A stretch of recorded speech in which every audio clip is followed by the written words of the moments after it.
সকলে বলি আলহামদুলিল্লাহ। আমাদের অত্যন্ত কাছের মানুষ, অত্যন্ত হৃদয়ের মানুষ আমাদের হারুন স্যার, তিনি এসেছেন। তিনি আপনারা সবাই জানেন, যার অভিজ্ঞতা চৌকস। তাই রয়েছে হারুন আঙ্কেলের একদম কাছের মানুষ। দেখেননি কত, তারা দুইজনে এক গ্রুপ, একটা হলো ডিবি লীগ আর একটা হয়েছে তাহেরি লীগ। তারা একদম কাছের, খুব ভালো মানুষ, একসাথে দোয়া করে, দূর থেকে আর কি একটু দোয়া করে, দোয়া কবুলিয়া যায়, বুঝেননি।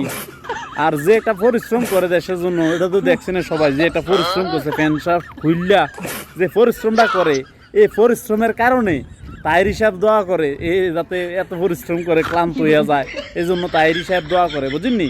তাহেরি লীগ দোয়া করে ডিবি লীগের লাগিয়া, তারা যে পরিশ্রম করে প্যান্ট শার্ট খুললা, বুঝেননি।